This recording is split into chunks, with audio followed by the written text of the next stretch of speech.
Hello everyone and welcome back. I am Benjamin Williams and today we're going to be doing another real device configuration video on my home lab right here.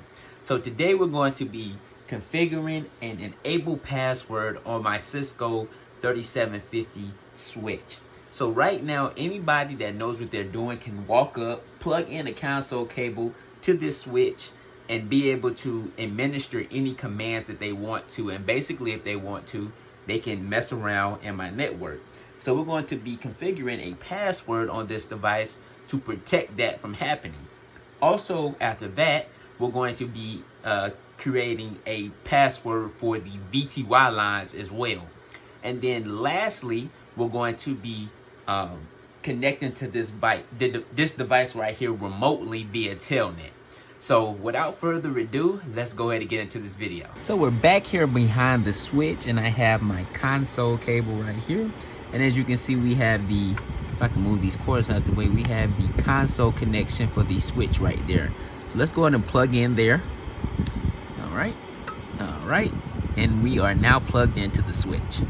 And then let's come up and come to our computer, and we are connected into the computer, my laptop right here.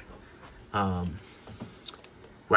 this is where the console this is where the console connection comes into my laptop at, right there. All right, so the first thing that we're going to do is we're going to go and search for device manager.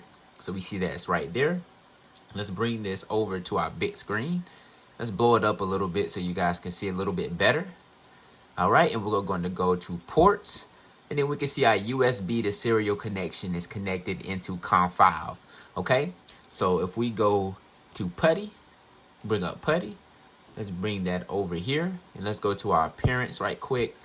Let's go to change the appearance. We're going to make it bold. And we're going to put it in font 16 just to make the font a little bit bigger when we pull up the terminal. All right, and let's go ahead and open. Well, first, let me go to the session. And we're going to do a serial connection, and we are connected on COM5, and let's hit open now. We should be brung up into our terminal for PuTTY, and we are. So if we hit enter, we can see that we're connected into our switch. All right, so the first thing that we're going to do is do an enable, and as you can see, we are able to configure this device as soon as we plug in that console cable. So we want to put some security on this device. So if anybody was to just plug in with a console cable, they can't just come in and type in enable and be able to do any configuration that they would want to. As you can see, we can do configure terminal and no password is asked by this device. So we're going to change that here with the CLI. Okay, so let's put an enable password on this device first. So the first thing that we're going to do is we're going to type in enable. All right, and we're going to do password. And we are going to do a password of Cisco. Okay, hit enter. All right, so now if we do an end, and we do an exit, and we come back in, and we type in enable, it's asking us for a password now. So if we type in Cisco,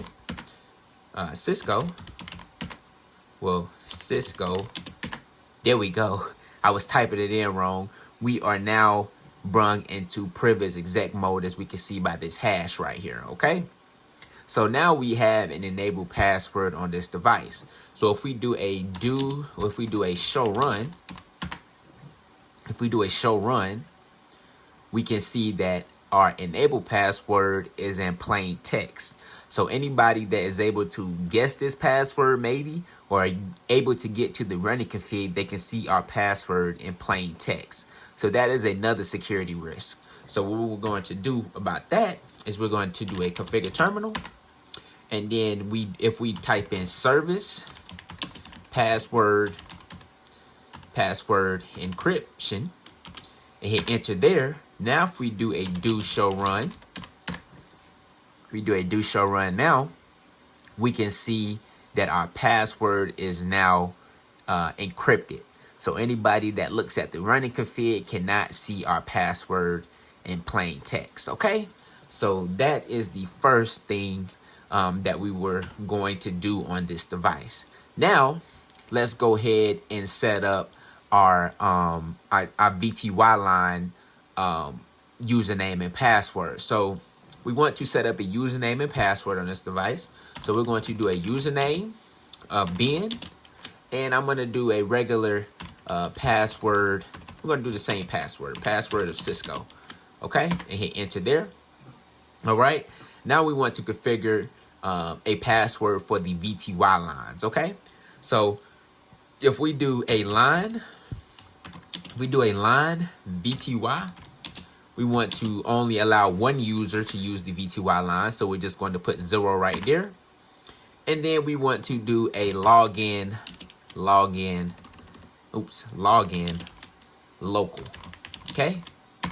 All right. So now we just did a login local. So basically what that's going to do is that's basically saying that we want to use, we want to check against the username and passwords that are configured on this actual switch and not an external username and password server, I guess. If you were using a Cisco ICE server or a Radius server, we're not using that. We're using the actual database on this switch, okay? So it's a login local. All right, everything is local. It's going to search the database that's local instead of an external database, if that makes sense, okay? So now, if we do a do show run, all right, we see that our password for our enable password is encrypted, and also our username, we can see that's in plain text, but our password for our username is also encrypted. So that is good news. Let's hit enter, or not enter, let's hit the space bar. Hit the space bar a couple of more times so we can see that our VTY line configuration is also here. Yep, and as we can see, our VTY line 0, it says login local. So it's going to use the local database, okay? So now, if we do an exit, sorry about that, and do an exit again. Do I want to do an exit one more time? Okay, exit one more time, yes. So now, let's do a show IP interface brief. And to connect to this device remotely, we want to remember this IP address right here. So we can see that we have an IP address of 192.168.2.3. Okay, so let's remember that IP address so we can connect to this IP address right here remotely via Telnet. So the next step that I'm going to do is I'm going to go ahead and type in here. All right, let's do an exit. All right, so now what I'm going to do is I'm going to close this section in PuTTY, and I'm going to remove my console port from the switch. So let's go ahead and do that now. So let's close PuTTY, and I'm going to stop the video and show you guys the removal of the console port. All right, so we're back behind our switch again, and let's remove this connection. All right, so you guys know that I'm going to be using the serial connection. Maybe another hand because I'm kind of struggling getting this. All right, there we go. So let's move back up to our computer now and connect to this switch right here via Telnet. All right, so we're within the network section on my laptop, and I just wanted to show you guys that we have our IP address on our laptop. It is in the same subnet as our switch. If we remember, our switch had an IP address of 192.168.2.3. And our laptop right here has an IP address of 192.168.2.2. All right. So now if we go back into PuTTY, let me pull PuTTY back up, and I'm going to restart this video. So I now have PuTTY back up. So now what we're going to do, instead of doing a SSH or serial connection, we're going to click on other, and we can see that we have Telnet selected right here as our option. So for the host name or the IP address, we're going to type in the IP address. We're going to type in 192.168.2.3. That was the IP address of the VLAN 1 interface on our switch. And we're going to click open. All right. And now it's asking us for that username. So if we remember, we had a username of Ben, lowercase, and we had a password of Cisco. All right. We had a password of Cisco. Okay, I typed it wrong again, Ben, and let's type in Cisco. And yes, we are now in user exec mode. So we are now in user exec mode. Now, if we type in enable, it's going to ask us for our enable password. And if we remember, our password that we configured for our enable password was also Cisco. So now if we type in Cisco again, yes, we have now entered this device remotely via Telnet, and we were able to use our username and password that we configured locally on the database on the switch. And also we had to type in the password, which was the enable password. And we encrypted all of those passwords within our running config. And we can confirm that again by doing a show run. And as we can see, our enable password is encrypted. It was Cisco, and our username was Ben. Our password was Cisco, and it is also encrypted. So anybody viewing the running config cannot see it in plain text.